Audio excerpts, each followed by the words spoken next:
We are live. Hey, everybody. What's up?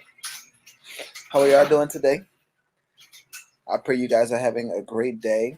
Listen, we are 2 weeks out from the end of the year.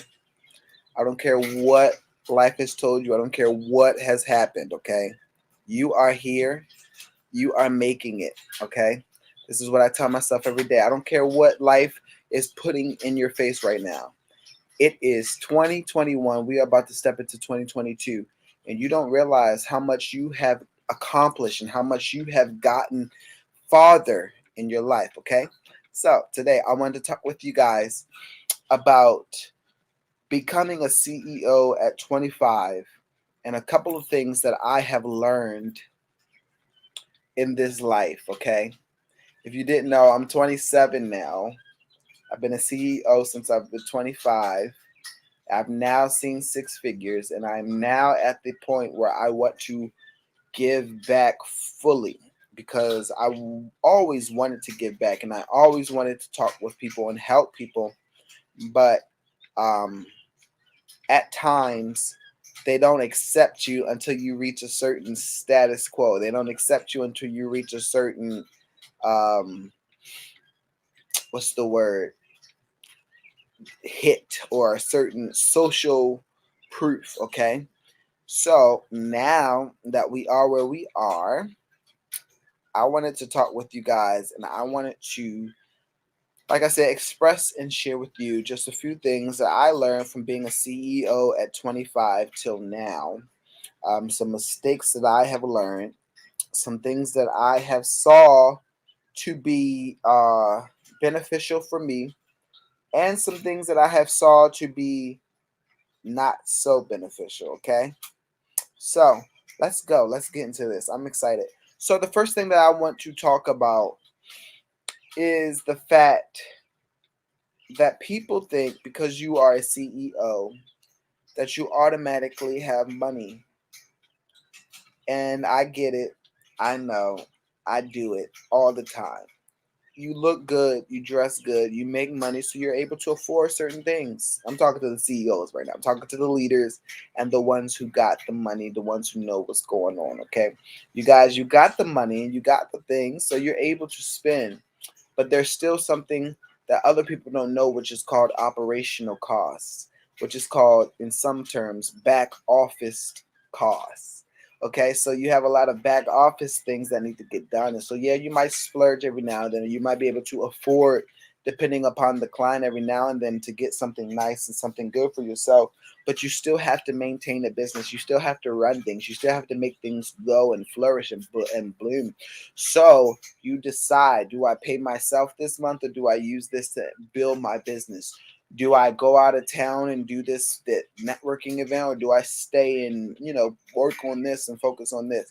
So these are the things that a lot of business owners, their mindset has. And so at 25, when you've run a $1.3 million store and you've traveled and you've done a lot, your mindset shifts a lot. Okay, you guys. So just flow with me. So your mindset shifts. My mindset shifted a lot. Okay. And so there's a lot of misconceptions that happen. And like I said, one of those misconceptions is that people think that you have money. Okay. So yeah, you get clients and there's times where you are able to splurge a little. And so you do these things and then people see that and they think, oh, you're living it up. You're a CEO. And I get it. We make that image. Okay, you have to understand that everything is about perspectives. Everything is about the image. And so if you know how to tweak it a little, if you know, or if you're a good marketer or a good creative, you know how to change it to where as though it works for your benefit. Okay, so a lot of people get that misconception that you got the money that you can do it, but then the downside of it, the consequence of it is that um, there's a Bible scripture that brings this to me, and for those who have an ear to hear it, please hear. If you don't, that's fine. I'm not here to talk to you. But there's a Bible scripture that talks about pulling fruit that isn't ready, but it appears to be ready. Okay, this is what Jesus did when he cursed the tree. Okay, he cursed that tree, and he cursed it because it looked like It had fruit that was bearing, but the fruit wasn't bearing. Okay, so lesson one, or lesson really number one for me, was making sure that I could supply what I was putting out.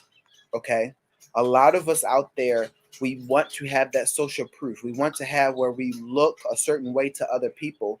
But if we really don't have the money, if we really don't have the wherewithal to handle what we're actually saying that we're stepping into, what happens is we put it look like we have fruit that isn't ready for people to devour and people to eat. I need you to put that in the comments for me. Those of you that are joining in right now, put it in the comments. Make sure that you're ready for what you're saying that you want. Because a lot of us, we say that this is what we are. We say that this is what we have. But when it comes to it, the skill set doesn't match up to what we actually are stepping in. So for me, becoming a CEO at 25, one of the first lessons I learned was not having the fruit to back what I'm saying, and I want you guys to learn from my mistakes. So please grow from my mistakes. Have the fruit to back what you have, okay? So now I'm 27. I do have a business. I do have the fruit. I do have employees. I do have things. I have the skill set, the mindset, but it wasn't always like that. And so I dealt with something that's called an imposter syndrome. An imposter syndrome is when you are in a role, you are in something, but you don't feel like you are qualified because you feel like an imposter. So I felt like an imposter, and there was times where I had to battle myself because I felt unqualified for what I was in. And that was the reality of it. I wasn't qualified, but I still sat in it. And I get it. I understand we have to continue. We have to start someday instead of one day. So we have to start, and we have to continue to strive and try to become better. But in the beginning, when you don't know much, you shouldn't really put yourself out there like you are the jack of all trades and like you know things, because it will come where a time where somebody will test you and you will have to prove what you know. Okay. So now I can prove what I know. Now I have, the accolades and the certificates and things of that sort. But it was a stumbling block for me because I did not let my fruit produce first and let my fruit speak for me. Yeah. Yeah. Letting your fruit speak for you, because when we have trauma and we have things in our life that happens, we want to prove to people that we can do it. We want to prove to people that this position that we are in right now qualifies us and makes us who we are, and it justifies us for everything that we went through and all that. Da, da, da, da, da. Actuality, like I said, if you're producing things and the fruit isn't there to back it, you're counterfeit, or you seem as counterfeit, and you seem as you have that lack of social proof. Because um, now I don't chase, I attract. Okay. So I don't chase anyone. I don't ask for clients. I don't ask for clientele. I've removed myself to where, as though I have CEO, I have EAs, I have people who work my business, operations managers and things of that sort. They go out and they get the clientele. They go out and they get the business. They build the restaurant. They build the clientels for our commercial business for cleaning and lawn services. I don't do that. So I don't chase anymore. Everything that I want, it just comes to me. So now I make plans, business plan, propositions, whatever it is. I get things in order, skill sets, certificates. I get things set up so to where, as though when they do the work, I can help with opening the door. A lot of us, I know this is a lot. Like I said, for he who has an ear, let you hear. Okay. This is my mark and this is my fruit. If you can understand what I'm saying, then you are called to me. So you understand that everything that we have, everything that we need is already here. All right. If it's already here, you just have to learn how to perceive and tap into that. And once you tap into that, you need to learn how to regulate yourself by the laws that God has established here on earth. So I may lose you guys. This is 10 minutes in. I'm only going to be on here for 30 minutes. But I may lose some of you. I'll keep the ones, like I said, that is meant to be here. But those who don't want to hear this, you might leave at this point. But there's, just like radios, there's different wavelengths. Okay, there's different levels of thinking. There's a poverty state, there's a wealthy state, okay? And there's levels in between. So understanding these things, you understand that your mindset and you thinking can perceive certain things at a certain level. Storms come, but if you understand that you're a strong house, you know that the storm won't blow you over. But if you're so used to trauma and used to falling and failing every time something just comes and blows you over, that's what happens. But now you have a different perspective and you know that you're a strong tower, okay? That's an example. So, understanding the wavelengths, understanding different radios, when you tune into the proper perspective and proper wavelength for your life, you will begin to realize that delegation is everything. That's number two. So, my first step was not allowing my fruit to speak for itself. Now I do. And I've done that with the help of guidance and mentors and spiritual leaders and my pastors and such. They've helped me to really sit back and say, look, your fruit speaks for you. Stop overexerting because you want to prove to other people, you know? But now it's learning how to delegate, okay, you guys? So learning how to delegate, you have to understand your money is soldiers, okay? And when your money is soldiers, and when you understand that your people, whether it's your board or whether it's your managers, your management team, or your operations team, whatever it is, they are your soldiers. So learn how to put on orders, learn how to get them to work, learn how to get them to move and do and react to the voice and to the commands that you're saying, okay? So now I'm delegating and I remove myself. So I have $14 an hour, $15 an hour for some of my jobs. $15 an hour I'm paying. The job may be $1,000. I pay $15 an hour. The person gets paid for what is legally right for them, what is legally just for them, and then I get the extra. We need to learn about markup costs. We need to learn about how to properly put ourselves out there and know our value, know our worth, so that when we hire people, they aren't taking the most and the majority of our money. And I'm not saying not give your people what they're worth, because you definitely do that. But I'm saying you don't overpay and you don't overspend for things you don't have to. And then you are able to reap the benefits in the background, in the end. Because after my operational costs, after my overhead costs, after my StreamYard, I'm able to post here, YouTube, on the private Facebook group and on the public page with my logo and allow you guys to see different things. And I do the timer and all of these things that you get to pay. A lot of you don't pay, and it's because you haven't allowed your money to sit. That brings me to number three. Allow your money to sit into your business bank account for at least a year. 1 year. Give yourself at least 1 year of not spending your money. But that's hard. Why? Because a lot of us get in businesses because we think it's fast money, which is a misconception. We think that this is just going to happen overnight. It's a misconception, you guys. And you think that this is just going to happen, and it doesn't.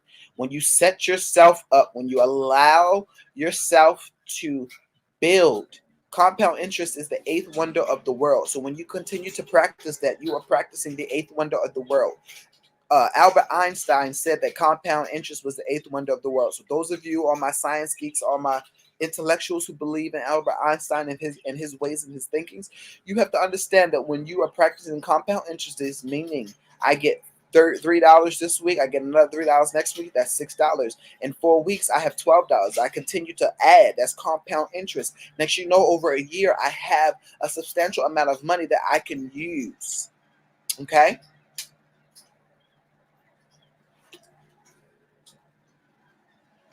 Sorry, I was trying to see. Looks like the lawn. Somebody is loud. I hear it too. I'm sorry.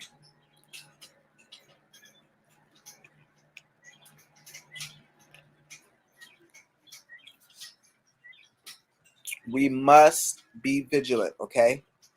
I get it. We come from a mindset, we come from a standpoint of where we are already struggling, and we think, like I said, that this business is going to be fast money. We think that this is going to help us fast. We think that this is going to give us. But in actuality, I learned this from my aunt. Okay, she had 5 acres or 8 acres, 8 acres of land. Okay, she lives debt free. But she told me, you don't save for a rainy day. You save for opportunity. And that shifted my mindset. I was 8, 9. Shifted my complete mindset. Now I save for opportunity. I save for a mindset. I save for the future. So I have money in my business. I don't pay myself yet. For a whole year, I didn't pay myself. I just started paying myself. For a whole year, I didn't pay myself. You guys see how much we would make it. I show you the receipts. Google it. I mean, not Google it, but search it in the private group. I show you my receipts of what we make and what we do. Okay? I have not paid myself enough, but allowed it to continue to grow and accrue to now when opportunity arises, I can pay for opportunity costs. I can pay for the entry because there's a cost for everything, and that's what we don't understand. There's a cost for everything. You want to be a husband, there's a cost. There's things you got to give up. You got to give up the bros sometimes. You got to give up your hoes sometimes. You got to, not sometimes, you need to give up your hoes. But you got to give up these things. And you need to understand that there's an exchange. When you are going to another level, there's an exchange. Whether you're losing friends, whether you're losing money, whether you're losing an opportunity that you think is good for you. These are things that come up. These are things that arise, okay? And so we have to grow in it. And like I said in my podcast earlier today, I want you guys to learn from my mistakes. I did a lot. But I also realized that God wanted me to learn certain things at a young age so that I could help others. 25, I was a business owner. 25, I was paying taxes. I hired an accountant at 25. That was my first employee, was an accountant. After that, then I began to save for a year, and I was advised on what was smart for me to do. A lot of us, we don't like advising. We think that it's just me, myself, and I don't need nobody else. It's just me. I've been there. Please hear me. I am a living witness. I'm a living testimony. I've been there, you guys. I've done it. I do it still sometimes. God dang it. I get upset because why? We follow certain patterns in our bloodline, and we have to learn how to cognitively grab it, bring it down, and eradicate it. What is that? Corinthians, learning how to bring every thought captive, subject, under the knowledge that we have in Jesus Christ. We have knowledge. We have things that we know better, know what to do. We just need to bring it subject. This is encouraging me, even myself. But we have to grow. We have to continue to abound. I read the Bible and I see stuff that says morning by morning new mercies and grace after grace and going to level. And then I look and I don't see anyone really doing that. And it hurts me. It gets me discouraged because I'm trying. And I'm not perfect, but I know I'm trying. And so then I have to stop and bring myself out the equation. Say, look, this is not for you to judge nor to try to perceive. Just keep doing. It took me a while to stop trying to perceive why I have to be the template for everyone else. And I know there's some of you that can relate to what I'm saying. And that's why I'm recording even now. Why do I got to be the one to be the goody? Why can't I go out? Why can't I drink? Why can't I smoke? Why can't I do what other people do? I try to steal. I start sweating. I get all scared and nervous. I can't do bad. And everyone else can do whatever. They get an OnlyFans. The minute I say I want an OnlyFans, they go under legal investigation. I get scared again. I say, oh, Lord, I can't do that. This is real talk. Listen, like I said, he that has an ear, let him hear. I'm not here for all you people that act like you perfect and act like y'all somebody. I am nowhere near perfect. And if that's what you're looking for, I'm not your daddy. So get off this live. I'm tired. Okay. I understand who I'm a father to, who I'm an apostle to, who I'm a prophet to. I understand all of that. I don't got time. The minute you start fighting me back, when I start saying stuff to encourage or to help you, and you start attacking me, I already know. I'm not your daddy. I'm not your mama. You don't get to get your anger out on me. I'm out the scene. That's not my job. My job is to plant. Some men plant, some men water. It's God that brings the increase. If you don't want to accept it, it's different types of soil, and I get that.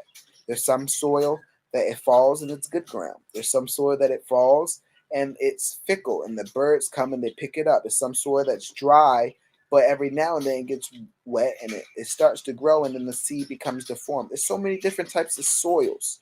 Okay, the Bible talks about it left and right all the time.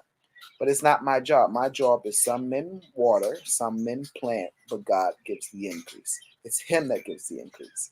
And when you learn that, that brings you out of it. So, number 4, Young Money Muggles is all things God, business, and finance. I'm going to talk about God. So, I need you to understand that. It is God that brings the increase. It is God that brings the increase. Some men plant, some men water, but it is God that brings the increase. A lot of you out there are trying to do God's job, and that's why it's not happening. And when it does happen, that's why it doesn't prosper.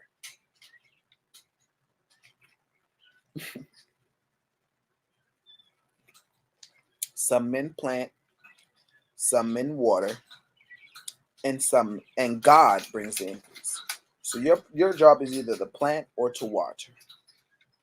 Either you're going to plant a seed, encourage, give an idea, excite somebody, encourage somebody, invoke somebody, or you're going to water, give more of what they already have, supplement what they already have. When you're watering something, you're giving life, bringing life to what they already have. These are the principles that happen.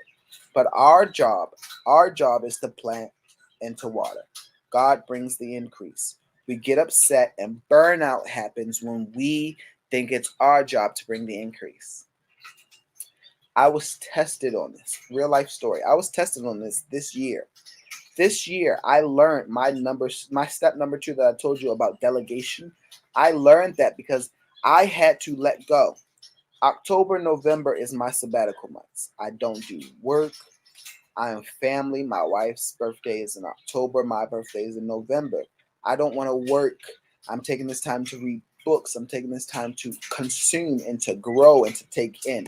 It's my church's anniversary. So we have a lot of different guests and speakers, and we have a lot of things going on. So I want to be cognizant and focused and there. I may not be at church every week, but I want to make sure that I'm there in these times so I don't work. Okay.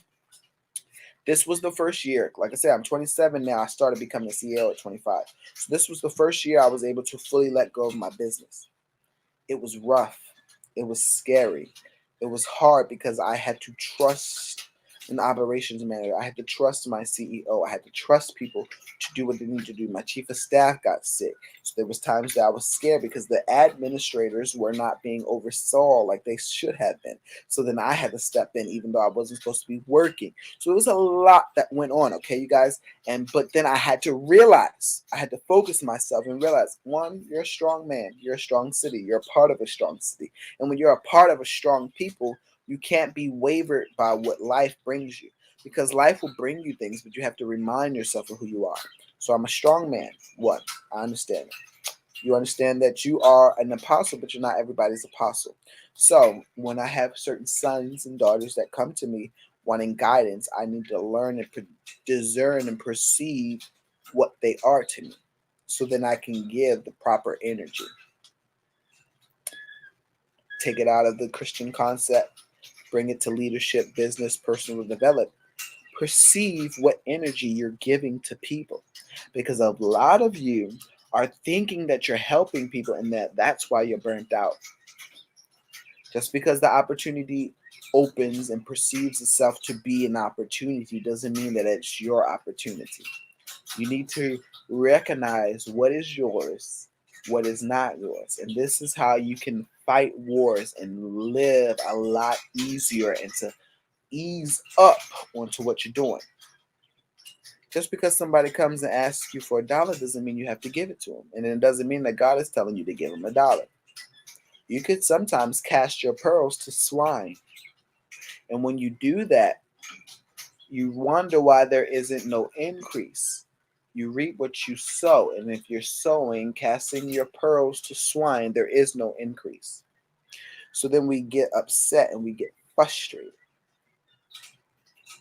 So we need to shift our mindset.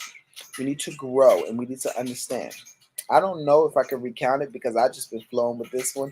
I really been pressed upon my heart when I was at my doctor's earlier and just talking with my CEO and our weekly checkups. I was impressed on my heart to talk with you guys about what I've been through for the past 2 years. So, like I said, the first one, if I can remember. Y'all can scroll back to recognize it, and I'm gonna make sure I put it in the descriptions and such for you guys so that you can understand. But the first one is really making sure that you count that cost and you recognize that it's going to take work, okay, and that it's going to be a time, okay. Like I said, some in plants, some in water, but God brings the increase. Learning to delegate, okay. Not only learning to delegate, but learning to let go and give it to others. And when you learn to give it to others, like I said, you'll learn that some in plants, some in water, God brings the increase. I pray that this has helped you guys. I don't want to be on here too long. But like I said, you can flow through and go back, watch the replay, so you can understand the steps that I have given you guys even now. Um, like I said, I don't want to overwhelm you, but these are what I have learned. If I didn't save for a year, I would not. I'm home 95% of the time. I'm home. I'm about to start traveling again in 2022, but 2021, I decided to stay home and to work and to really focus on development and systems and duplication. Okay. So now that I've got that down packed, I'm about to start traveling again. But I would not be able to if I didn't save and I didn't save for an opportunity. So now I am communications director, marketing director for the IBA Act, Indigenous Business Association. You guys have seen about that. I've made posts. I've talked about that. I'll talk about it all the time. Okay. I have a partnership with an app that is literally backed by the United Nations. Y'all don't understand what I get paid. Okay. But knowing these things, it helps me to be more solidified in who I am. Why? Because I took the time to build my skill set. I told you guys this is number 3. Build your skill set. Knowing your clientele, understanding who you are and what you have to offer. A lot of us don't really focus on who we are and what we have to offer. Who are you and what do you have to offer? This is what you need to ask yourself, okay? Who are you and what do you have to offer? I'm going to type that for you.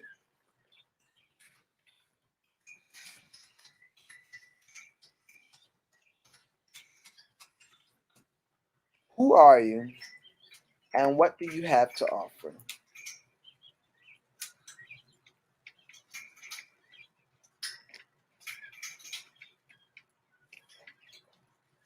A lot of us don't know who we are.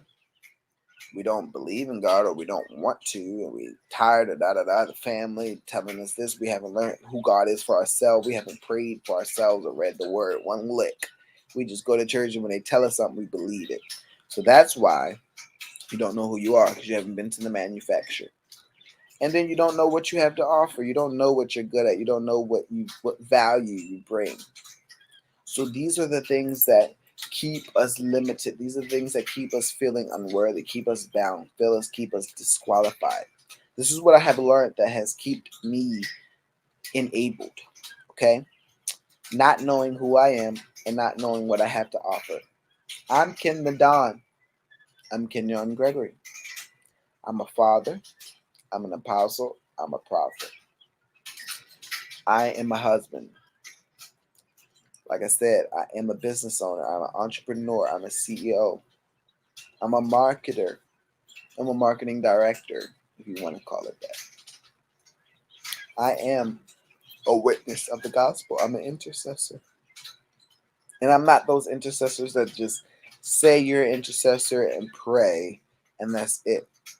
I'm a real life intercessor. Intercessor means that you stand in the gap for others. My little brother lives with me. I'm 27. I'm married. I should be living on my own with my own child, my own family, my own thing. My little brother lives with me because of family complications and such. And I opened my door. He came to me and I opened my doors and said yes. But I opened my doors. Why? Because I stand in the gap for others. I know who I am. I went to the manufacturer and I said, you need to tell me. I didn't go to nobody else. I get it. Trust me, I've been there. A lot of you believe in the universe, you believe in all that. But God created the universe. God created the laws. God established all of those things.